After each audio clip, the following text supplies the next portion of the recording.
Recently, I was asked by the brilliant journalist Natasha Zuves on News Nation. On a podcast a few days ago, Lara Trump said about President Trump, there is some speech that he has that I guess at the right time, I don't know when the right time is, he's going to break out and talk about it, has to do with maybe some sort of extraterrestrial life.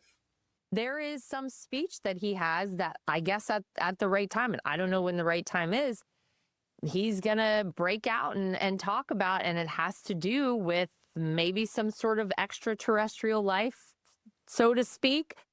What is your message to President Trump? I replied, my message is simple. The State of the Union address is coming up on Tuesday, February 24th, 2026. Please include a statement about the state of the universe in it. If we have evidence for a neighbor, it would be exciting to know more about it. Such knowledge would change the future of humanity.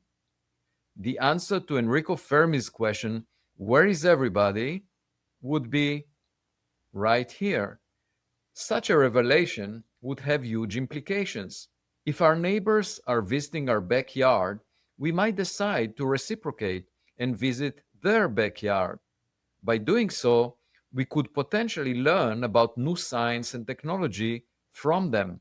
Astronomers are planning to invest over $10 billion over the next 2 decades in the search for microbes near other stars. But a sacred principle in dating is to aim high rather than low. I would much rather have a more intelligent dating partner out there.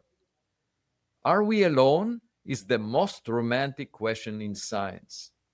Natasha confessed that she is nervous about extraterrestrial partners because we don't know whether they are friendly or hostile.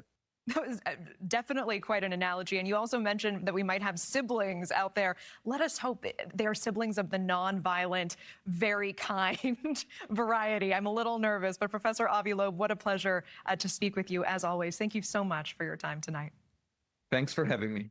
I believe we must find out more about them either way, because ignoring them will not make them go away. Looking the other way is not a good practice when dealing with risks. The fundamental question remains as to whether the US government has conclusive evidence for non-human intelligence. Are materials retrieved from crash sites being studied by corporations outside the government? A few years ago, I was told by a former executive of Lockheed Martin that this is true.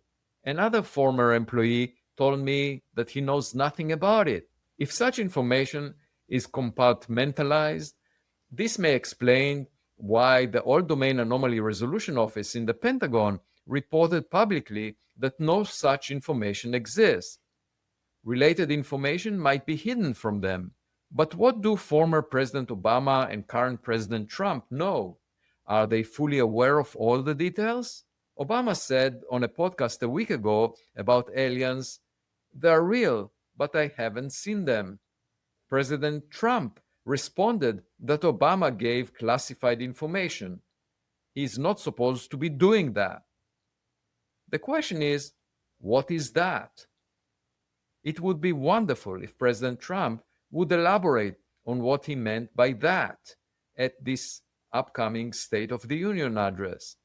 Shortly afterwards, President Trump released the statement, based on the tremendous interest shown, I will be directing the Secretary of War and other relevant departments and agencies to begin the process of identifying and releasing government files related to alien and extraterrestrial life, unidentified aerial phenomena, UAP, unidentified flying objects, UFOs, and any and all other information connected to these highly complex but extremely interesting and important matters. God bless America. The UAP Disclosure Act of 2025, proposed as an amendment to the fiscal year 2026 National Defense Authorization Act, suggested establishing an independent review board that would oversee the declassification process of UAP, modeled after the JFK Assassination Record Collection Act. As UAP data is released and analyzed, it is crucial to have related board members with scientific expertise to examine the available information and explore its implications. Scientists could recommend or conduct follow-up research that would clarify what the available information means and how to collect additional data that would guide us to better understanding. The Galileo project, under my leadership, resonates with these goals. I will be delighted to serve on any related board and assist the review process. Here's hoping that we will know more in the near future.